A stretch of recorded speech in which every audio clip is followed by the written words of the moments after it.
Welcome to the acclaimed podcast, The Deep Dive, featuring your esteemed hosts, Andy Monitor and Drew Dinzik, powered by BetSperts. Welcome to The Deep Dive. It is a very... Andy just disappeared on me. I guess he wants me to do the show by myself. It is a very redemptive feeling about the way that this week is. It's like for no reason. You know, you didn't accidentally close the tab in a fury of opening and closing tabs? No, because the tab Sure just didn't. had you've had that. I have, yeah. But usually it's my own fault. Yeah, no, I was going to say 90% of the time it's just my screw up. Week 2, Electric Boogaloo. Week 2, Electric Boogaloo. Outstanding reference. If you don't get that, you don't watch enough Always Sunny in Philadelphia. The general, I'm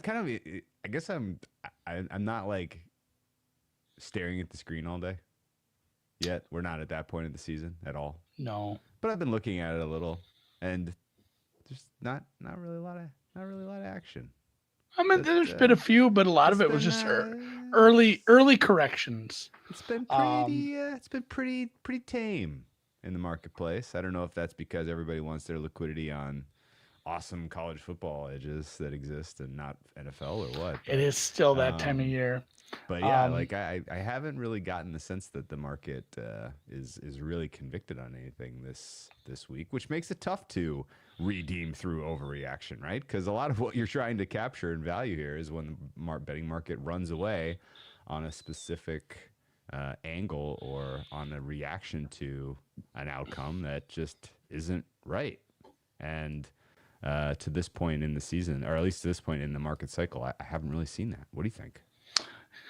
Yeah, I mean, and it is week 2, and I kind of wanted to have like a little mini conversation about power ratings too, because this is one of the toughest weeks of the year to power rate, because, you know, a lot of what we're starting the season with is, you know, priors plus what we think the changes in the roster made. And then as we go on, we start to incorporate the eye tests / injuries / stats.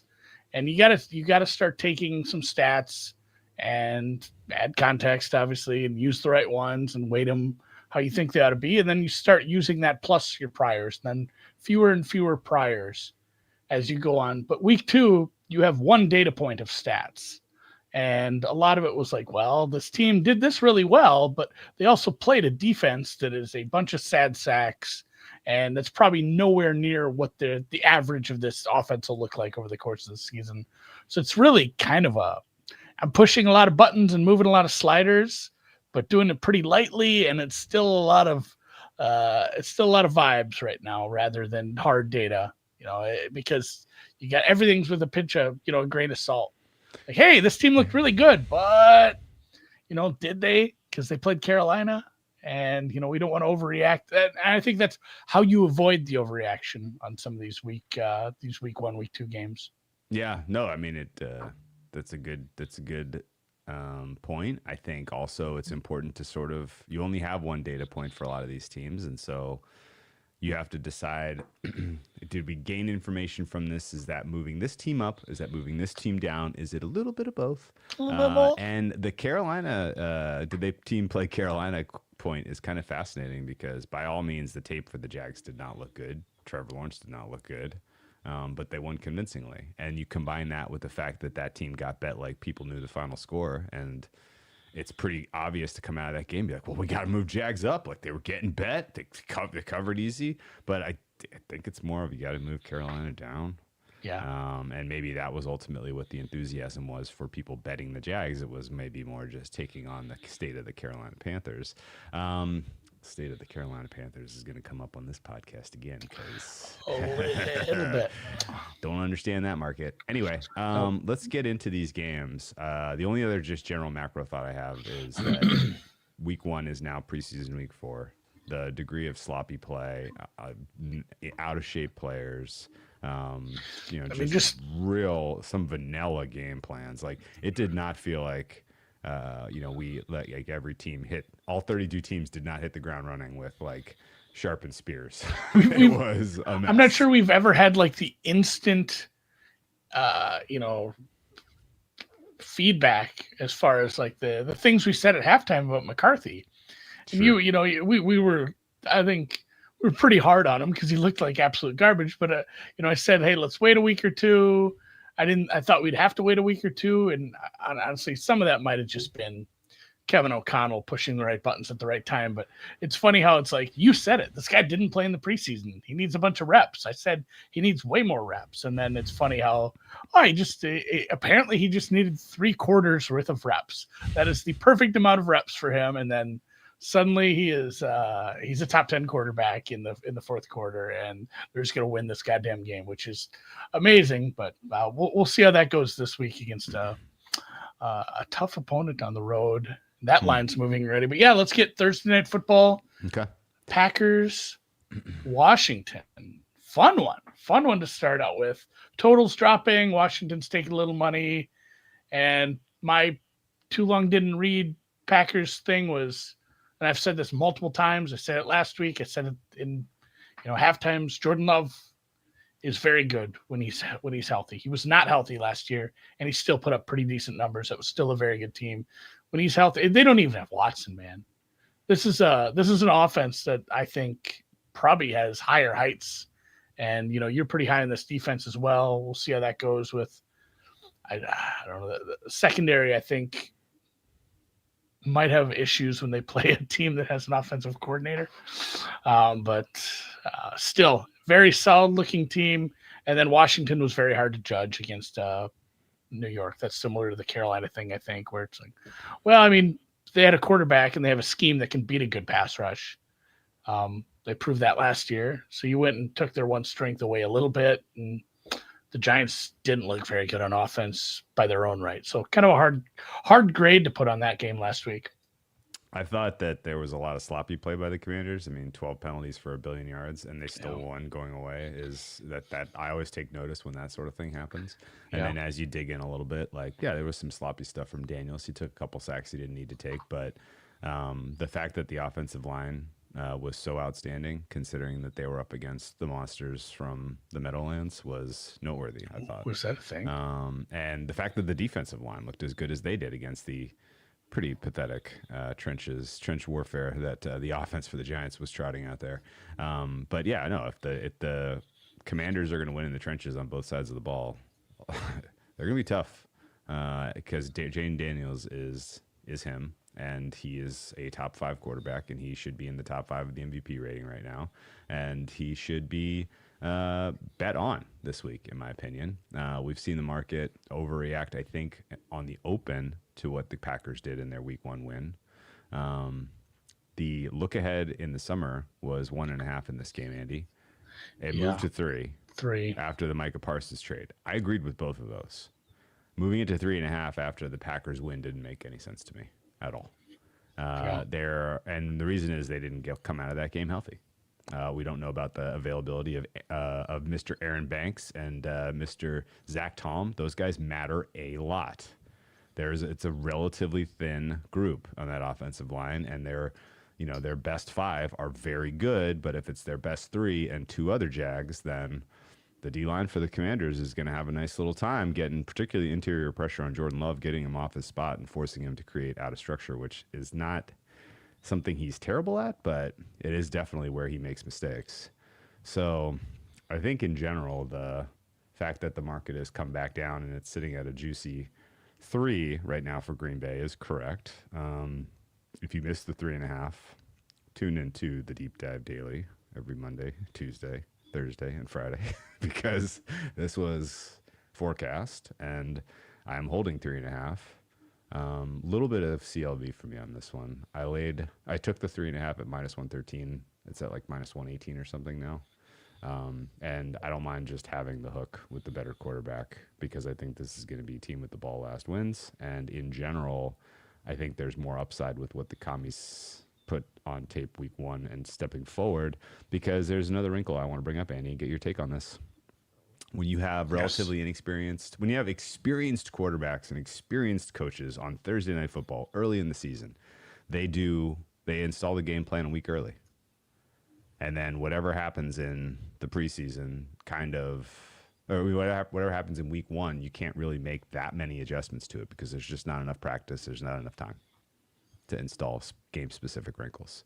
And I generally think that the game plan that the Commanders trotted out against the Giants will work against the Packers, particularly in terms of where they're attacking offensively and their ability to hold off the pass rush for Green Bay. What did you play 3.5? I didn't. I don't love it as much as you. I agree with that.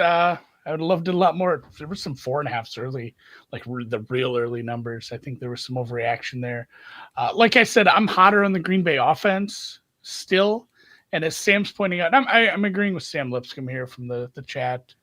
Neither offense was really pushed last week, as the games, I guess at times it was kind of close with the Giants, but as someone who had some Giants money line in a fun round robin, didn't really feel like it was close, even when it was close, the way they were looking offensively for the most part. So yeah, neither offense was forced to really go 4 quarters hard. And it felt like they could have scored more, especially Green Bay. Jordan Love had like 0.5 point EPA per dropback. That's good. It's very, very good. And if it is a back and forth game, I make this total like 49.5. The only thing that's kind of keeping me off this right now, the fact that it is a Thursday night game, it's early in the season. I don't love betting on offenses on Thursday just because of the short week, but we have some pretty experienced coaches, pretty experienced offensive play callers. So it's kind of doing some soul searching and seeing maybe if there aren't some player props that I'd like better than that over 48, but leaning hard to the 48. And I think it's going to be just last team with the ball. Yeah. That's kind of my read as well. And honestly, hopefully it's last team with the ball is kicking a field goal for your sake. Cause then they get there either way for you. Yeah. I do think this is, we'll talk about this tomorrow on Deep Dive Daily on Thursday when we go whip around awards.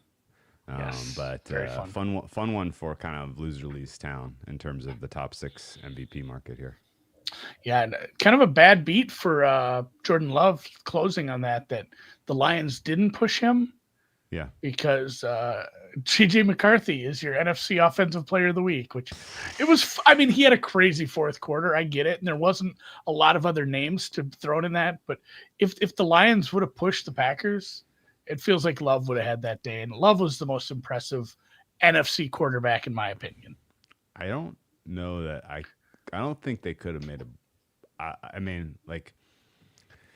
it's a silly award. I feel like everybody who reacts to it is a silly award. Everybody who reacts to JJ McCarthy every single time they react strongly this season, I feel like is going to be proven wrong by the next thing he does. Do you know what I'm saying? If you have a strong reaction to the good or the bad, just wait 5 seconds because something else is coming. It's going to be a roller coaster with that guy. All right. He did not deserve NFC Offensive Player of the Week, though. That is hilarious. I think he did because it doesn't matter. It doesn't matter, sure. I don't know that. If by grade, if you're grading every offensive player in the NFC, is he top 50? I don't even know. Overall, his stats were he was top 10 quarterback. Agree to disagree. Especially if you throw move on to Sunday. out. We're going to go in rotation order. If you're new to this, that means we are 251 New England Patriots at the Miami Dolphins. The classic game of a team from the Northeast going down to the sweaty heat of Miami early. Which sideline will they have them on, Drew? They'll have them on the hot sideline, man, which is why Miami has been taking one-way action in this. Record scratch. Record scratch. No, this is a heavily bet Patriots market, and I agree. I'm there. I am at this. Well, I sadly lost some of my NFL major market influence at bookmakers. Sadly, my clicks don't move like they used to after getting CLV in every one of my week 1 plays and then winning one of those. but ultimately I think it moved a penny when I played Patriots money line, and then somebody came in after me and bet it again, and now it's like 6-7 cents shorter than when I played it. But we're looking at Patriots money line plus 100 right now, and in general, yeah. I'm with you there, Sam, too, but boy, that doesn't feel good to play the Miami over after just it wasn't even Tua's performance, which doesn't help, but the play calling as they got into a time where McDaniel had some chance to save some face against. I mean, this is a secondary that was ranked like 25th last year. This was a defense that clearly they added Xavier Howard. So. They did. That helps. Yes. Well, I mean, from the standpoint of knowing what Tua's going to do, yeah, I mean, honestly, he's probably an upgrade. Do you know some of the guys they started last year, Drew?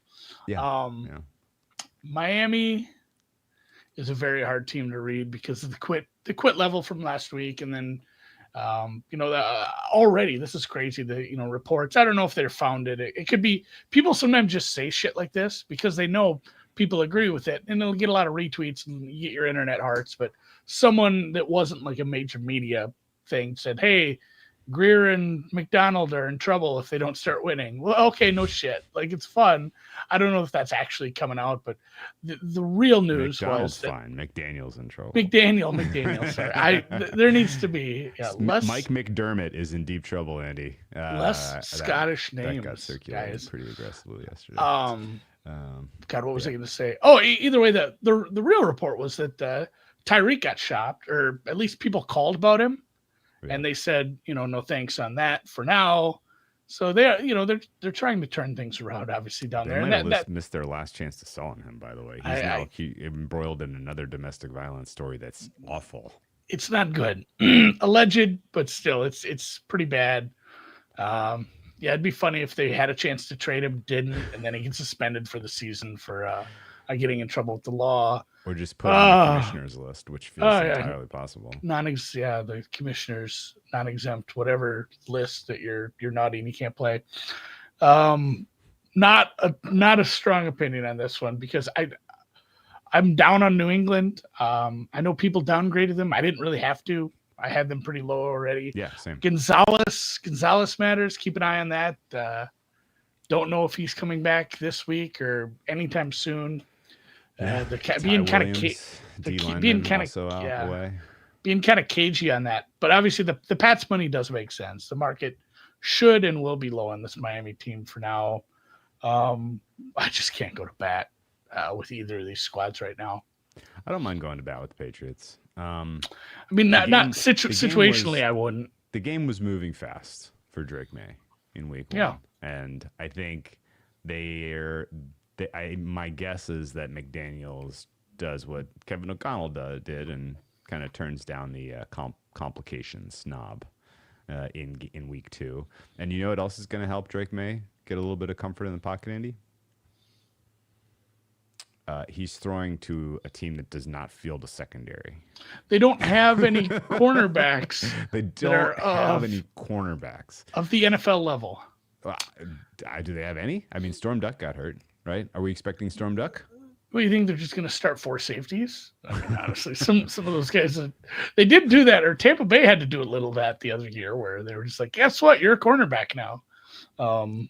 It's pretty dire back there. There was fatal flaw on both sides of the ball for the Dolphins, beyond just the quit, beyond the locker room mutiny, which was very apparent if you really are trying to do body language reading.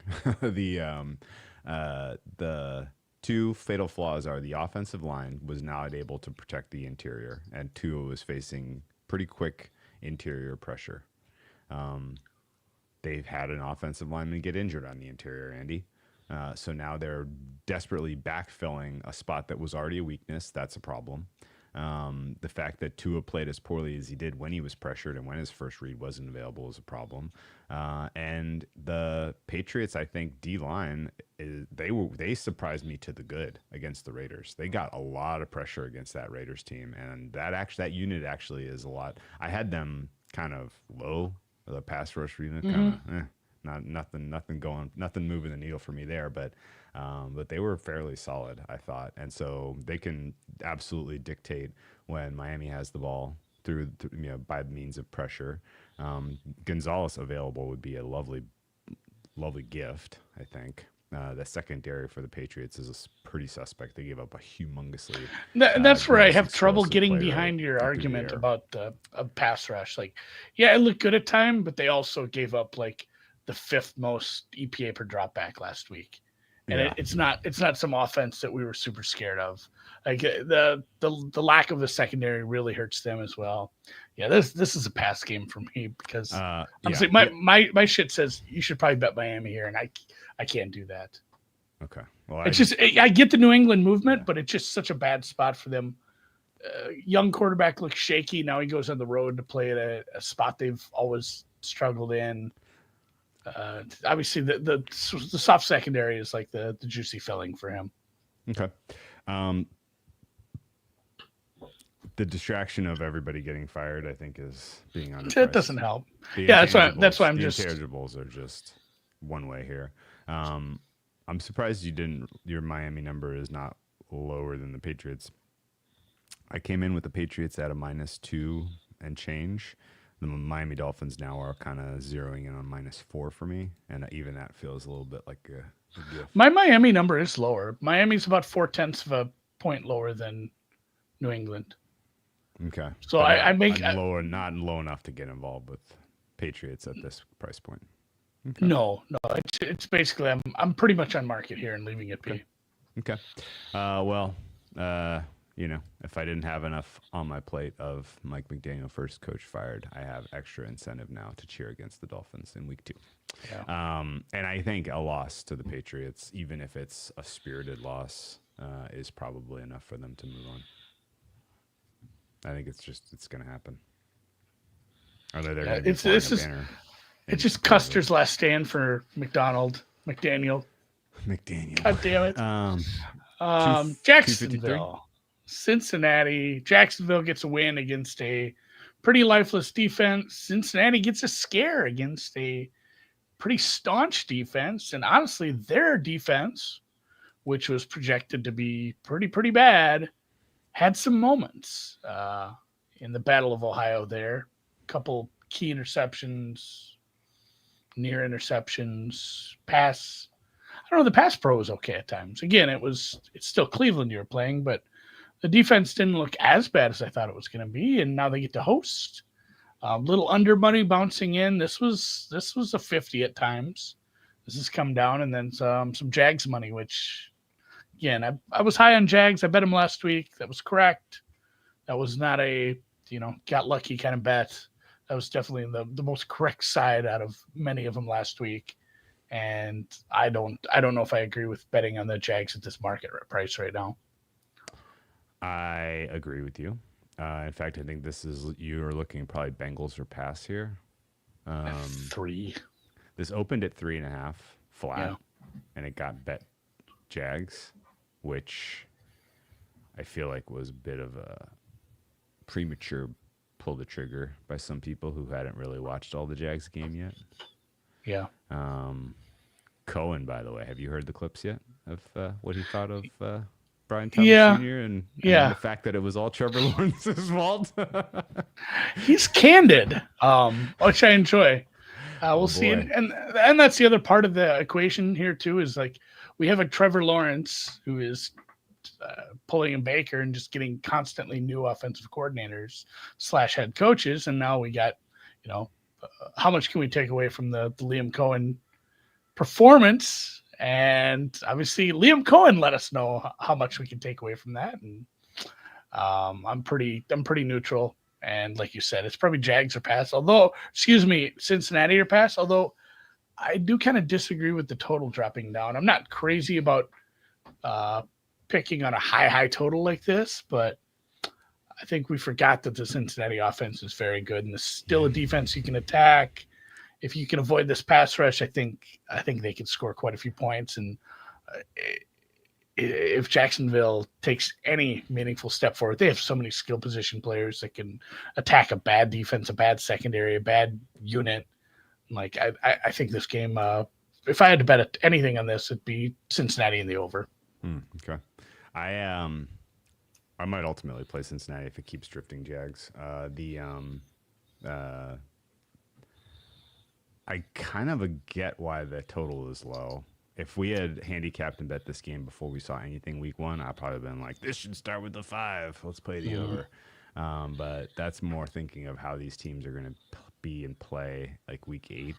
Yeah. Right now, like if we're still like preseason week 5. Yeah. Here's one of the reasons that I think the under is in play. The Carolina Panthers defense played the Jags last week, Andy, and they were unable to generate pressure or cover wide receivers. And while there's nothing to really write home about the Cincinnati Bengals defense, they can at least rush the passer. Yeah. And I think the fact that the Jags offensive line was absolutely covered in glory last week is a bit of a red herring, and that against a more lively pass rush, that unit could look a little sus. Combine that with Lawrence being a little out of sorts so far, or a little off timing with his guys so far, or not seeing the field well so far. There's a world where the Jags don't really get off the ground here. The offensive line for the Bengals was also pretty questionable, I thought, in week one. Obviously, the pressure numbers and the degree to which the Browns beat the tar out of them pass rush wise, I thought was pretty obvious. And you know, the decent amount of pressure generated from this Jaguars defensive front. It does feel like the Jaguars defensive numbers from last year, being as bad as they were a little bit fueled by effort.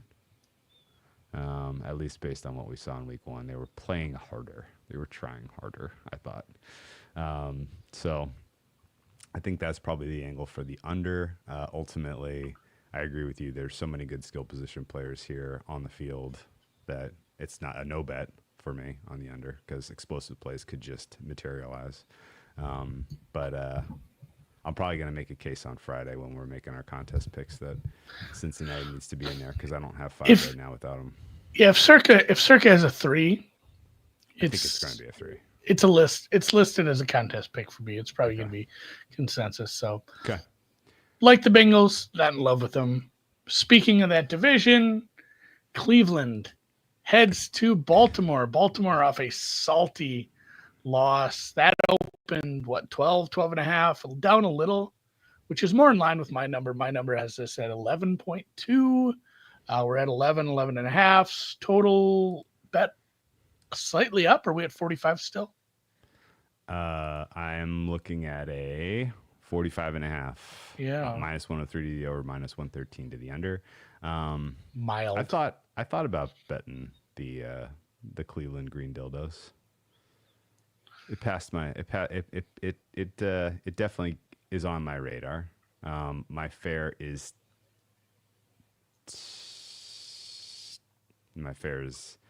almost 11. It's very close to 11. I know. But yeah, I mean, if the Baltimore Ravens finish that game and win by 15 against the Bills, it's hard to say that they shouldn't have been bigger favorite than they are now against the Browns. I don't know, man. I don't know what to do with this Ravens team. There's a world where all of the chatter about them collapsing, fuels them to 40-3 win, and anyone who takes the points for the Browns looks like an idiot. So I'm just going to kind of forget that this game is happening unless it's interesting in the second half. Yeah, keep an eye on Matabuke. He sat out of practice here. It wasn't something that he was announced in game as injured that I saw, so I don't know exactly if it's just rest or something lingering. Keep an eye on that, and then that's the other problem with this, and it goes back to a conversation I had many years ago about run lines in baseball, especially home teams run lines in baseball. Like, hey, they don't get bonuses for winning by 2. It's not actually, and it's the same thing. A team is not incentivized to keep scoring if they're up by 10 late. It's sometimes it is tough, especially with as Brian's pointing out in the chat. Sometimes a team that can play with their food a little bit, especially a team who can run the ball. And honestly, the offense looked great. The defense looked a little gettable as well, too. And that's where I worry about, garbage time is even easier if the defense is gettable on the back end and the secondary a little. There is no love lost between these teams, and Flacco does have a little bit of a history in Baltimore. He does. He did. He used to play there. I don't think that matters, though. He's too old. He's too old to be petty. Yeah. We'll get to Rodgers, I guess. Not everyone's too old to be petty. Jonathan asks, Ravens for Survivor. I think that is a must use if you have multiple entries. Yeah. If you have just one entry and you're in a huge contest, I mean, the way you win the contest is everyone else picks Ravens and you're contrarian.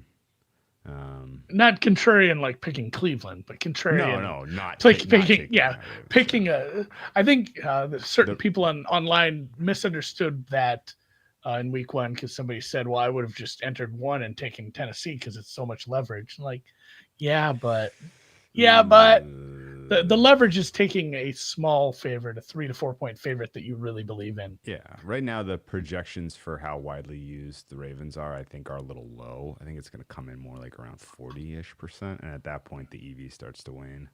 That said, it's still the first 4 weeks. You got to advance. It's still the first 4 weeks. You got to advance, and obviously the Ravens are one of the most valuable future teams. The future utility of having the Ravens in your back pocket is pretty real.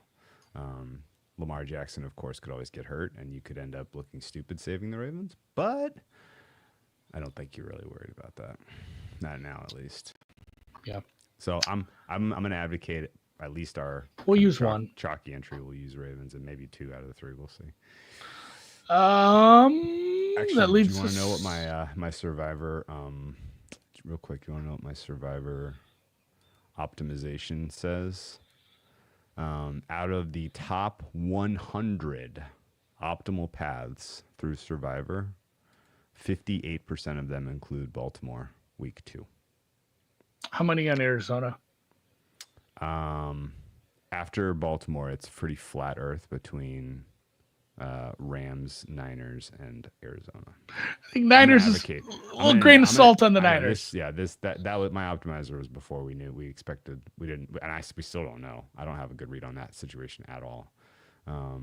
If it's going to be Mac Daddy show or if it's going to be the Purdy party, but yeah, I think we're going to have to decide between some of the other guys. Rams, probably. I think just in pencil, we'll do.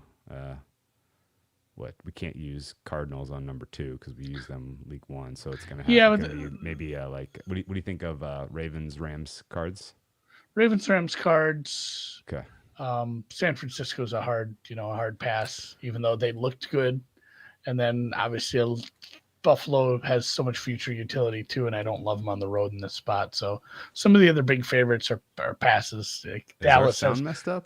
Dallas has other future utility.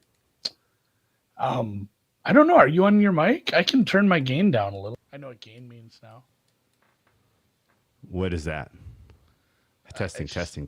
Guys in the chat, are we okay volume-wise? 1, 2, 3, clap. All right, tell me if this is better. Yeah, some people say it sounds fine, and some people say it doesn't sound fine. Okay, interesting. Everybody says good now. Okay. All right, let's move on to Dallas. Taking on the Giants. Dallas, one of my bigger upgrades. Dallas kicking the tires on Jadeveon Clowney. He's still serviceable, especially if you just need a situational pass rusher. Like, you could do a lot worse if the price is right there. New York looked pretty listless on offense despite having a legit wide receiver 1. As we mentioned on Monday or Tuesday's show, when you have to announce that you're starting Russ Wilson on week 2, because the media is asking about it. It's going to be a long year, guys, but it's an ugly one, and yeah, it's bet up to about 6. I make it 6.4, throwing in a little bit for Dallas gets obviously a little bit of a bump for extra rest, and they are at home here against a divisional opponent, so I'm pretty neutral in this game. 44 was the total I was looking at right before we got in here. I think that actually came down just a titch. This could be a beatdown. This might be if you do like what you saw out of Dak last week, and I kind of did. It wasn't perfect, but that was a very tough opponent. This is the opposite of that, outside of some good pass rushers. And obviously the Jalen Carter thing mattered too. So there's a lot of mitigating factors that have me saying I'm fine without this in my pocket. If I had to play it, it'd probably be some Dallas alts, like Dallas -10, just they continue to score against a bad team. We've seen Dallas do this for a couple years where they can beat up on a bad team. We disagree here. Really? Yeah. My fair is 4. My total is 41. And I actually think the Dallas offense is potentially in a little bit of a tight spot here. I thought their tackle play, their tackle play was pretty bad. And now this is a much more complete unit than what Philadelphia was trotting out there without Carter. I think there's a world where Dak is under serious duress here. And I definitely don't think that the running attack is going to be as successful, partly because I think some of the success Dallas had running was Fangio scheme based, and some of it was just they were getting, they were fired up, and that interior was blocking really well. And now you got to do that against Dexter Lawrence. I don't know, man. I mean, I know that the commies ran with impunity last week, but that's the part I'm looking at. It's like I wasn't super impressed with their ability to stop the run last week. I think this is probably a better interior offensive line, and I guess I wasn't sold on Miles Sanders to start the season, but it looked okay. And the biggest part for me was I think I liked the game plan and the scheme from Shoddy. It was fine. Okay. Like, this was a above average offense. Jalen Carter was out. Obviously that matters a ton, but still there's a bunch of good players, and they put a game plan together. Like, hey, there's one player that's really sucks in the secondary, and why slam our dick in the door over and over, and we can just hit the easy button and keep doing this, because it's going to be hard to beat this team. These are the champs. Like, we're in a tough spot here, and they took the easy button over and over, and they made things work. They made the run game work, and they stayed in the game. Maybe it was different if there wasn't spit pre-game, and it might have been a little bigger of a win. But Carter's not a big plus in the run game. It's just the pass rush gets there a little quicker, and I guess maybe that's what we'll see this week. But I still think Dallas dictates a pretty good offense here, and I'm probably pumping the brakes on anything here. Just a weird divisional spot. Yeah. Okay. I didn't play right now. I didn't play the Giants, but I'm just. I have the Giants as my last rated team right now because offense matters so much. I'm probably there or close to there. Although Carolina, Tennessee, and New York Giants are all very close to each other in rating right now. So New Orleans, congratulations, you're not a bottom 3 team anymore. I didn't play it either, but. I upgraded Dallas and I downgraded the Giants, and I still am not at 6. Might have to do some McLaughlin group tomorrow with this game. It's fun when we finally have a disagreement. So, all right. Well, I mean, my flag is so heavy in the sand on Dallas stinks. I just need to chill out probably. I still think Dable has a pretty long leash. It feels like they don't want to deal with interim and figuring things out in mid-season, even if they stink. Plus, Dable has 2 reverse cards in this pocket where you just be like, oh, new quarterback. We're going to turn it around. Everybody, don't panic. We're putting in a new quarterback. Yeah. And it's Jameis. And then they can do it again. Oh, I threw my dart. So I like it. All right, moving on to the next one. Wait, real quick. I got to watch the Andrew Thomas news. Yeah. So he didn't practice today. That was the plan. He's going to practice Thursday and Friday. I think they're going to make some determinations. Matters a ton. I don't think a Clowney signing moves the needle for me, but it's a minor plus. Okay. Tennessee hosts the LA Rams, who looked real good and probably deserve some upgrades, but also are who are missing some offensive linemen and have an absolute statue back there. If there's anything to be said about Tennessee, they do have a couple guys who can rush the passer, so that could be an interesting dynamic. Somebody pointed that out in a stat. The 3 quarterbacks to not scramble last week, ever, were Aaron Rodgers, Matthew Stafford, both ageless wonders, and Jared Goff, which is funny. Just pretty funny to me, but he's even the sacks he took were, my God, he's not even going to try to move out of the way. He just knows this is coming for him. So if those offensive linemen are a problem, this could be a kind of a gross game, but still the Rams are 5.5-point favorites on the road here. This total's come all the way down to 42 with the look of the Tennessee offense so far. The coach not understanding what a catch is, which people are overreacting like that. Nobody knows what a catch is. No one's ever known what a catch is. They keep changing the rules. Don't give them grief about that. The refs don't know what it is sometimes. Do not. So I'm very much on market here. If anything, the total still might be too high because the Rams defense got probably a little bump for some people as well. Yes. And Tennessee's defense didn't look bad at times. Tennessee's offensive line allowed a 50% pressure rate on Cam Ward. Not good. And I actually think that this pass rush for the Rams is just as good as Denver's, maybe better. They have now they're on the road. As far as an edge duo, it's pretty decent. It might be better. Like the Denver Broncos defense as a whole is a better defense. But as far as edge duos, there's not a lot of spots that you're better than the Rams. Yeah, Landman was everywhere in that second level. Landman. I loved Landman. All right, the under 42 is still playable in my opinion. I played the under in this game. I think I sold down to 41.5. I think ultimately this is only under pressure if the Rams get to the high 30s because I don't think the Tennessee Titans are scoring in this one. Just too tough of a defensive test, and this offensive line's not ready, and the weapons just aren't good enough. And Cam Ward probably needs one more start before things start to slow down for him. Even though this is a home game, instead of playing in altitude, I still am not expecting Cam Ward to light it up this week because I have a ton of respect for this Rams defense. And Andy mentioned it, the other half of the handicap is that the interior line for the Rams is hurt, and Stafford might be under immediate pressure regularly. I don't know if you saw the numbers, but Stafford was way, way, way high in his under center percentage relative to any other time of his career, which means there was a pretty sincere plan to just have him under center instead of shotgun or pistol. And if that's their plan again, and Jeffrey Simmons is up against backup interior offensive linemen, then this could get ugly. Yeah. It's tough when it's 3rd and 18, guys. And yeah, that's kind of just ask CJ Stroud. Just ask, basically. Yeah, it could be a little bit of a replay from last week. So lean under there too. No opinion on the side. Jets Buffalo. Some Jets money coming into the market. I think we're sitting still at 6.5 here. 46.5, 47. This total has ticked up. I agree with that move. I still may play this over.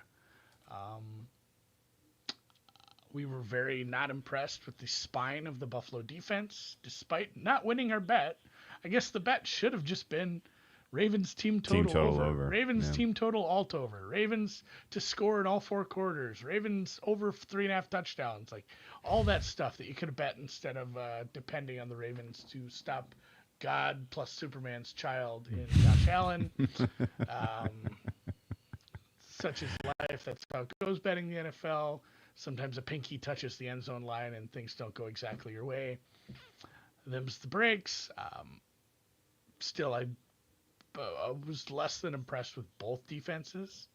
Obviously, these are 2 of the 3 games that went over last week out of all of them. I think it was still 3-13 to the under.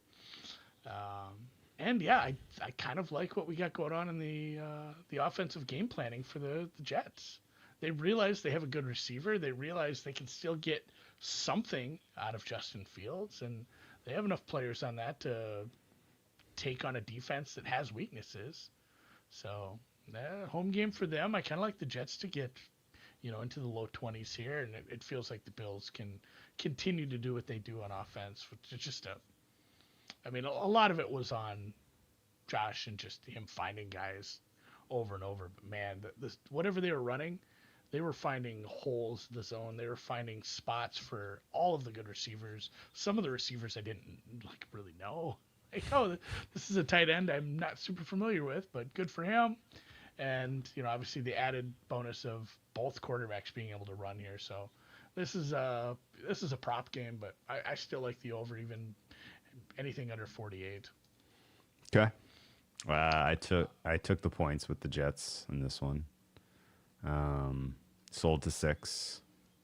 at plus 102. Market is with me. There's no injury news for, so this is presumably just smart, sharp players who agree. It's touchdown at home division game. Like it feels like an old school handicapping thing where a bunch of people. Oh, the old school sharps. Yes. Yeah, which doesn't bode well for you. Doesn't bode well for you because I think isn't week 2 like the old school sharps kind of weak? I feel like it is.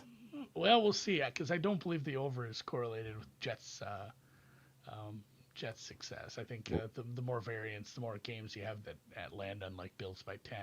Hopefully, it's Bills by 6. I would like 3. 36-30. I actually think the Bills are on upset alert, man. That great for my bet.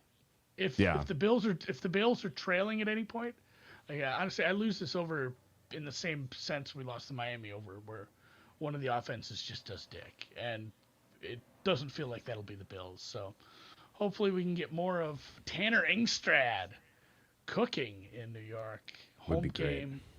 Let's go. So you're on the Bills. I think yesterday in the upgrades we talked about Justin Fields, and I think his upgrade is warranted. I'm still under 5 for him, by the way, as far as a 50th. I'm under the 50th percentile expectation for him, and prepared to go there if he does it again. I felt like I was pretty soft with my upgrade, and I could have been more aggressive. And it doesn't matter either way. My fare for this one is inside the number. I would have probably gone. I think 3.5 is fair. I'll say it. I'm a little nervous about the Jets defense just being ass, but I do think they have always been able to game plan well. This group at least knows what they need to do to contain Josh Allen to a degree. I don't remember the last time Josh Allen went to the Big Apple and just absolutely turned the lights off. Do you? No. Hopefully it is back and forth close game. I would love that for us. Okay. Let's go Jets. Chicago coming off Monday night's disappointing ending, where they couldn't figure out how to use a challenge properly, couldn't figure out how to take advantage of the kicking rules to gain another 45 seconds of clock to try to tie it up. Such is life. The refs were against them. That kind of sucked for them too. I'll put that out there in case anyone accuses me of bias, because I have a Vikings thing behind me. The refs were awful in about at least 2 big spots, 3 if you kind of count one that didn't matter as much. Detroit looked bad against a rebuilt and at times pretty fun Green Bay defense, but Aaron Glenn lost, Dan Campbell lost, Ben Johnson lost. It's like you split them up and everybody sucks. It's a sum of the parts kind of thing, and don't really know what to do with Detroit or Chicago at this. This was, I couldn't have passed faster on a game, I guess. Now that I look at it, I'm close to market. I really do believe all these quarterback analysts that saw some nice things out of Caleb. We saw some things early. I think you have to give Ben Johnson the benefit of the doubt. It was his first game where he had to not only be the coordinator but be the decision maker, and that's not easy. So benefit of the doubt for both teams, because they're both in weird situations with their offensive play calling / leadership groups, and we've seen good things out of the Detroit team. Obviously, this was a team that's NFC Championship 2 years ago, pretty damn good team last year in the regular season, and Chicago flashed at times. We saw some nice things from Caleb, so no strong opinion in this one. Short rest for Chicago stinks. Yeah, it does. I could see a wide range of outcomes here. Yeah. Like the Lions winning by 31 to Ryan's pitch. Yeah, sure. The Lions could win by 31. The Lions might absolutely annihilate this defense, considering the state of things in the secondary. They should. And then I could also see like the Bears playing a little bit better offensively themselves, because they're not up against a Brian Flores defense. This Lions defense, for all they're cracked up to be with their healthy star returning, was not very good last week, and no wrinkles, nothing that really got the imagination going. So Ben Johnson may be able to flex a little bit in this one, and Bears might be fine. That's the other part. Not that I'm down on Detroit's defense. It has some fine pass rushers and some pretty good players, but it's not the Vikings defense, and that was a big part of Caleb's failures later in the game too. Flores just remembered, oh yeah, remember when I blitz all the time, and that works. And it wasn't sacks that got the game. It was pressuring him, making him move around, and kind of disrupting some plays there. And they did a really good job against the run for the most part as well. So a lot of flowers to the Minnesota defensive adjustments and KOC's adjustments in the late game there to make it happen offensively. Yeah. Someone joked that Jordan Mason is the RB1 and Aaron Jones is wide receiver 3. That's yeah. She made me chuckle, but great. That's correct. That's correct. Yes. Aaron Jones is a pretty good route runner. Yeah, he absolutely is. I would say the Caleb Williams commentary is going to get weird if he doesn't have a good game in this one, because it's pretty vanilla. He's up against. I know. I'm looking forward and it's to in sort of in a dome.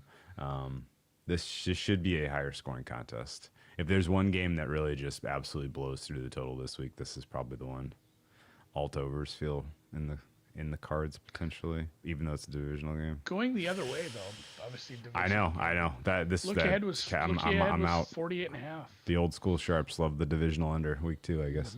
All right, the Seahawks Steelers. I played the under here. It is at 40.5 right now. It should start with the 3. I did not upgrade the Steelers offense much at all. They were pretty much exactly what we thought they would be, and they got pretty damn lucky to score what they scored against the Jets.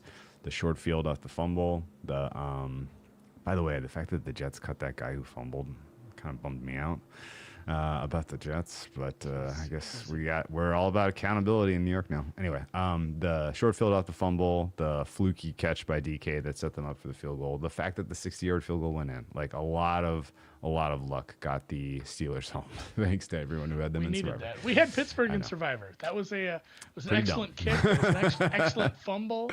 I do feel bad because he's a good returner. Like, they don't cut somebody for one fumble. Like, I get you're trying to set tone, but kind of feels dumb. Like, oh, icky. Good. You cut your nose off. That's fun. I think the situation is still to be determined on whether Aaron Rodgers has it. And I especially feel that way because Aaron Rodgers got sacked pretty aggressively a couple of times where, what's the guy's name? Broderick Jones? Yeah.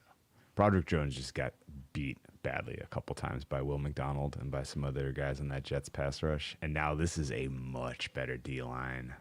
This D-line is sick for the Seattle Seahawks. I think they're going to be in Aaron Rodgers' face all damn day.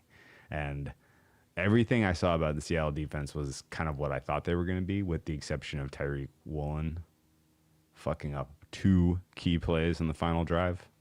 Everything else was amazing, I thought, and looked good and looked real. And I think the Seahawks defense is for real. I think the Steelers offense still has a lot to prove. And I think the Seahawks offense was overrated coming into the season. I don't know how they're moving the ball in this team. If they move the ball in the Steelers defense, we need to take a serious look at what that Steelers defensive number is, because I downgraded the Steelers defense. I'm going to watch this game specifically for that because it looked pretty rough at times, all things considered, with the expectations we had coming into the season. A good point by Brian. Like, Pittsburgh's running game was pretty ineffective. Rodgers was good though. Rodgers was making it happen when it needed.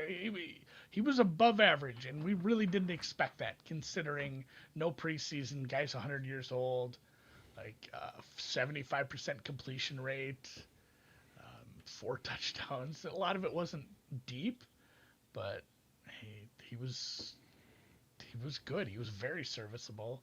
And I had to upgrade the offense and downgrade the defense, which is not what I felt like was going to happen here. Same kind of opposite with Seattle. My defense numbers are probably a little low, and offensive numbers, I wasn't keen on it, but I still dropped it a little. So I agree with you. This total should be a little lower. I'm probably steering clear of this one either way, just because I'm worried that Aaron Rodgers is good. My side. That's a fun story. My side says Seattle at 3 is worth taking the points, but I didn't. Part of that is just concern over the usage and their ability to put the ball in the hand of Sam Darnold. That was not a great, that was a recession indicator, as Andy says. Let's talk Niners Saints. This is an unbettable game because there is no inside information to be had on whether Brock Purdy is just fine and going to go and be good, or whether this is going to be good luck to Mac Jones. But it sucks because this was one of the better week 2 spots to try to, I think, take advantage of a injured team against a team that nobody has proper respect for in the Saints. And now you just kind of can't bet it, which, is unfortunate. Saints deserved a better fate last week. Sometimes you get nipped by variance. Sometimes you get nipped by, this happens, you say like, oh, it's variance. They're 1 for 4 in the red zone. That stinks. Bad teams can be 1 for 4 in the red zone. That's what happens when you have a bad team starting a bad quarterback. You get shit like that sometimes, and that's kind of what cost you the game. I wish Arizona would have made the late field goal so that the Saints wouldn't have settled for a field goal and could have just lost by 6. That would have been beautiful. No real adjustments for the Saints, but other than maybe a little bump up for the quarterback, he looked fine. I did give them a little bump because I basically started at fucking 0. And he seemed to compose himself pretty decently against a defense that we thought had some juice to it. San Francisco, like you said, you just have to wait. Kittle's on the IR. Jennings looks like he's going to be good to go, and then kind of wait and see on the Purdy news, because the Purdy, depends how you feel about him, I guess, but Purdy to Mac Jones is a sizable downgrade. His total's sitting at 41.5. It's funny, I just got the announcement from my Bleacher Nation fantasy notifications. Purdy not practicing today. Okay. Pops up on my phone. How about that? Good timing. Right now my read of the market is pricing this 80-20 Mac. Oh, yep. Shanahan thinks it's a long shot for Brock Purdy to play on Sunday against the Saints. Oh. Okay. So this should probably be 3. Yeah, it'll be fun to watch this and market it's off the board. Yeah. Circa moves to 3. FanDuel's 3.5. You can get 2.5 at FanDuel. This is going to be off the board for a few minutes. So we'll revisit this at the end of the show. Update the number. Carolina. Anything else on that before we move to Carolina, Arizona? I think it closes 3.5, 3.25. Is probably where it closes. It'll be hard to overcome the 3. I think that's where you end up. 3. I got nothing else. Let's keep moving. Carolina at Arizona. Carolina reverted back to the pre-benching offense, and the defense is just as bad as advertised. Plus, they have a missing defensive tackle now who's going to miss some time in Turk Wharton. This total has dropped. This side has come up, I think, off the look ahead. Look ahead was 4.5. I think it opened 6.5, 7. It's sitting kind of at that 6.5 range. Total 44 now, even lower, which kind of checks out based on what we saw from Arizona's offense. Yeah. Arizona has a little easier test here, though. If this is a good spot to get your offense right against a defense you saw basically like, hey, Mac Jones, Trevor Lawrence wasn't even very good, and they kind of marched up and down the field a few times when they needed to. So this is a get right game for the offense down there in Arizona. I'm not at 6.5 for my number. No, but boy, it feels bad taking another just terrible. Oh, wait. You're not at 6.5 because your number says bet Carolina? Yeah, I'm pretty low in Arizona. What? I have Arizona as a -1. Ooh, we disagree. I'm at plus 0.9. I don't know about what last week did made me want to. I'm at 7.5 here. Just do a little thought experiment with me. Ready? Okay. Neutral ratings difference between Carolina and the Saints. I have. Well, I mean, I changed it. I kind of want to look at my week 1 numbers now for this. So last week. What do you have right now? Just curious. It's about a point. Who's better? New Orleans worse. New Orleans is worse. Oh, okay. So this is why we disagree. Yeah. Well, okay. It's 3/4 of a point. last week, New Orleans was minus 5.95. And then last week for me, Carolina was minus 3.29. So last week, there was a bigger difference. I've Okay. downgraded Carolina. I've upgraded New Orleans. And I still, for me, it's still just the Arizona number. I don't have them as an average team right now. Well, I mean, the reason I'm asking is because the Saints closed 6.5-point dogs at home last week, and now the Panthers are going to close 6.5-point dogs on the road. That doesn't pass the smell test.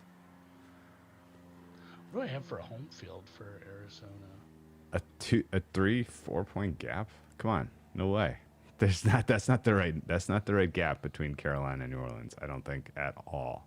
And I think that right away was like an eyebrow raiser for my number 7.5, by the way. And that was an eyebrow raiser for me. And as I kind of dig in a little bit here, the only thing that spooks me at all is that it's Icky Kwanu probably back.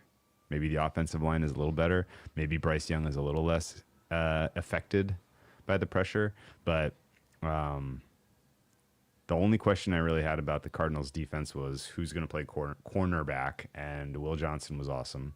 I don't think that changes this week because he has an even easier task going against less experienced wide receiver.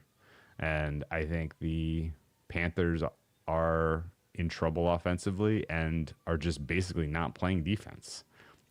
Arizona should be able to pick their number here. And if they in any way struggle sustaining drives or scoring in the red zone, then I'm going to need to relook at my Arizona offensive number, because right now I have Arizona's offense as the top 12 unit. Maybe I'm too high. Yeah, I'm not there. I still have Arizona below average. And there was nothing they put on tape last week has me upgrade. In fact, I downgraded Arizona a half point. I had them about a half point below zero. Now they're 1.04 below zero. My Carolina number may be too high, but even if I drop Arizona or Carolina a full point, give them a little extra for home field. I don't have a strong home field for Arizona or over a decent sample either. They're one Second of the week in a row on the road for the Panthers. A lot of things to kind of take another half point away for that. Let's add more home field. Let's take Carolina down. I'm still at like 5. I just can't get there. We're very much different.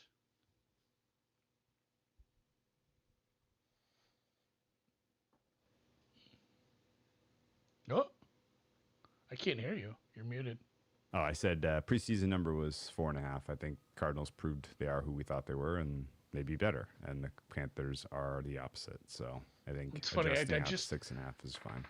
Yeah, I'm at 4.5 still, which is fine. Okay. Not excited to bet on this Carolina team at all right now, based on what they put on film. So I'll disagree with my numbers. Leave this one alone. Denver, Indy.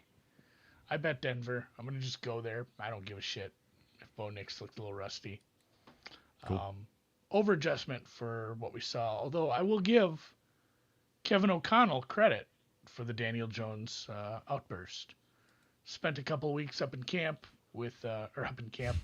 Spent the latter part of last year with Kevin O'Connell. Got touched by the magic hand. That's the only explanation for Daniel Jones looking good. Over adjustment for that offense against a much different looking defense than Denver, and Denver looking a little rusty on offense. So laid the points on the road, -2, found a cheap -2. Fine Okay. with it. My numbers don't even make it that big. I'm like 2.8. It just situationally, I think it's maybe a little bit of a. It shouldn't be less than 3. I think it should be 3.5. Yeah. Preseason was 3.5. So I think the fact that it moved across 3 is one of the bigger overreactions of the week. Yeah. Let's just do some. Who's better at what they do? Storm Duck or Patrick Surtain? Dead heat. Just feels like it feels like a different sport they're gonna have to play this week. So Also, the cat's out of the bag a little bit about how much they want to use Tyler Warren. yeah, And the Broncos have an answer for that, I think. the Broncos have decent coverage all over. So Yeah. you got coverage linebackers. You've got more than Surtain. You've got you're going from maybe the worst coverage unit in the league to one of the best. it shouldn't be as easy for the Colts, Yes. and they're not going to get. Hopefully, knock on wood, Bo Nix doesn't do the silly turnovers like we saw last week from Tua. So, Yeah. not a big Did explanation here, but Did you this go is a bet through I the made. Bo Nix tape at all? Yeah, it just looked like I don't know. It looked like rust. It just looked like that was a bad pass. Like, what Yeah, are we I doing? didn't come away with it like something fundamentally changed and he's broken now. But we were, I think, lower than market on them and that offense in general before the season started. And I didn't change anything. I think this is still like a 22-ish ranked offense overall. But I also didn't upgrade the Colts because I felt like that was entirely a reflection of who they played. So maybe there is a little bit of I need to wake up and see it with the Colts that they're for real. I love their skill position group. I thought their offensive line did great, but Daniel Jones has to prove to me he's better than like 22nd percentile. Yeah, I don't need Bo Nix to win this game. I need the defense to win the game. I need the offense to go out there and score. Yeah, Daniel 21 off Jones some fumble turnovers. 6 a couple times. Nick Benito, go make it happen, buddy. You're good at Give that. me me some good field position. Take care of the ball. Score 20 points. Get out of town. Yep. Sorry, All right. Carly. Love you, I Queen. played the Broncos as well. We are in agreement. Eagles Chiefs is moving the wrong direction on side and total, in my opinion. So I have walked away from this one entirely, and I will enjoy it as a fan. I will finally remember the Super Bowl when we were watching this game, and I will not have any action. Patullo. Not in love with Patullo. Is that his name? The offensive coordinator for the Eagles? For the Eagles, yeah. Rewatching that game, it didn't feel like last year's offense at all. I agree. Some other people have written about that as well, and I want to dig deep. I almost want to watch that game for a third time now, because it just felt like a completely different offense, a misuse of skill position players at times. Obviously, everyone who had A.J. Brown in fantasy was super mad. Devonta Smith didn't get a lot of run either, and now Dallas Goedert is dinged up, and he was a big part of what was going right for them, obviously, in that game. Kansas City, same kind of thing. Didn't love what we got out of the offense. Some of that is just the fact that they have so many missing pieces at the wide receiver spot, and they're breaking in some, new offensive linemen. And it's early season Chiefs, so I played this under 47. I can't get there with the total. I don't know what you think of the total, but I'm basically a little bit under 45 on this now. So. Not the bet I'm the most excited about, but I did play this under. Okay. Fascinating note from Brian that Shanahan said it could be a multi-week injury for Brock Purdy. Oh boy, it may be too late to get your Rams West bet. Yeah, the 49ers had this easy schedule, the easiest schedule. It's not as easy with Mac Jones, is it, guys? We will see. Maybe they get one of the. Remember, who was the quarterback for the Cowboys that stepped in for like 5 weeks? Went like 4-1, 5-0. Cooper Rush. I think it was Cooper Rush.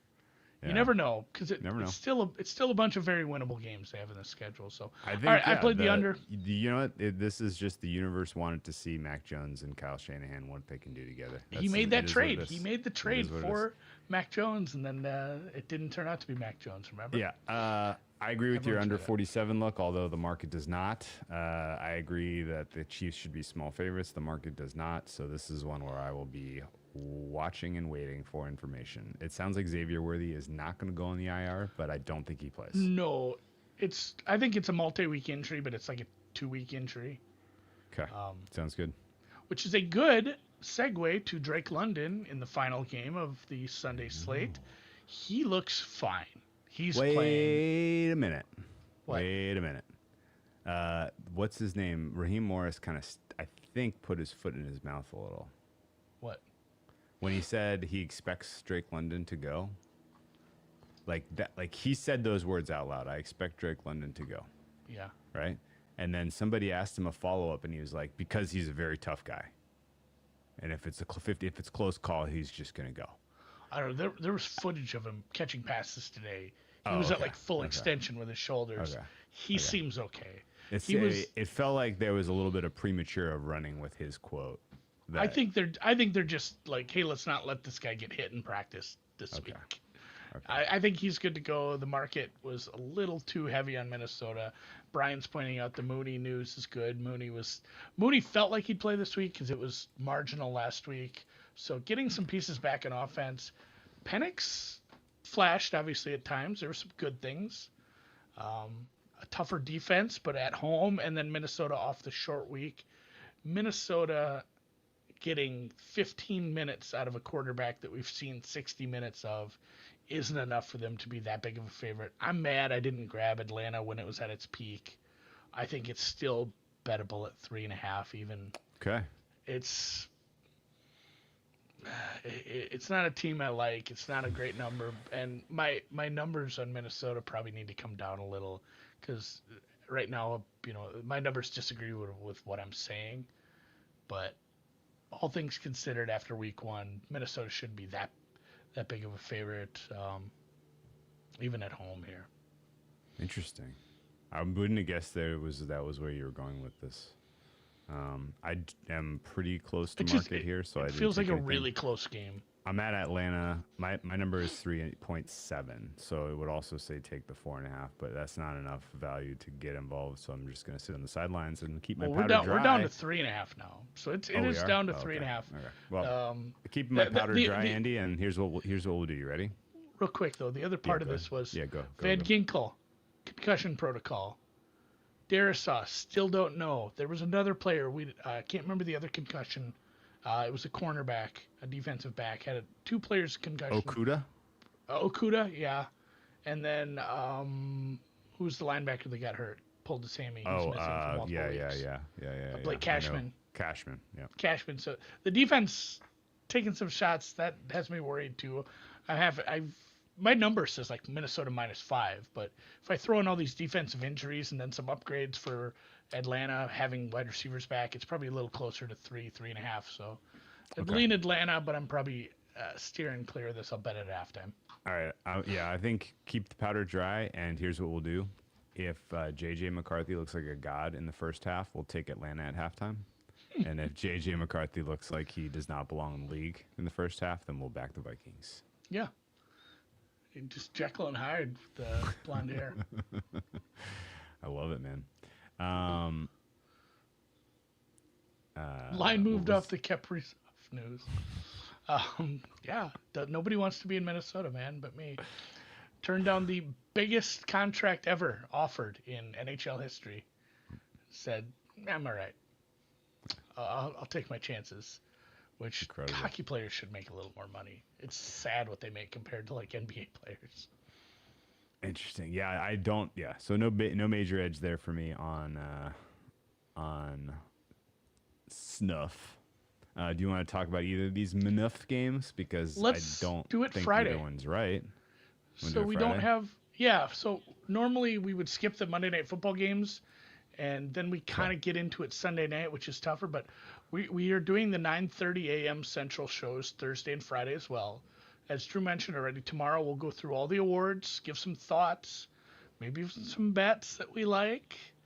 And then Friday, we didn't have a real strong plan other than let's go through some injury news and updates for the weekend, make sure everyone's on the same page as we head into the weekend, maybe a little bit of Thursday night recap. But I think Friday can be, hey, now we've had injury reports for Monday Night Football teams at least. We can spend 5 minutes on each of those games as well. So I think that'll be the plan. 9:30 a.m. Central, Friday morning. We'll talk about the Monday Night Football games. Tampa Bay at Houston, just real quick. Totals coming down. Some support for Houston. Bounced off the 3 though. And then Chargers Raiders. That totals bet up right away. And some support for LA, which is definitely a team that I think got a market upgrade. Got an upgrade from us as well. Awesome, man. Well, good job. Let us reconvene mañana. Yeah, we'll see you tomorrow morning. We'll talk some awards. Appreciate you guys, and we will catch you on the flip side. Gotta work on whatever's going on with our mic.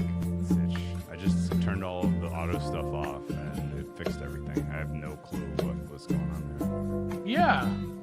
Remember the last time we thought our mics were messed up because I couldn't remember the name of that podcast, and it was Check the Mic. Check the mic. I'm like, oh shit, what's going on? I met those guys in. Yeah, they Las were Vegas. at Circa.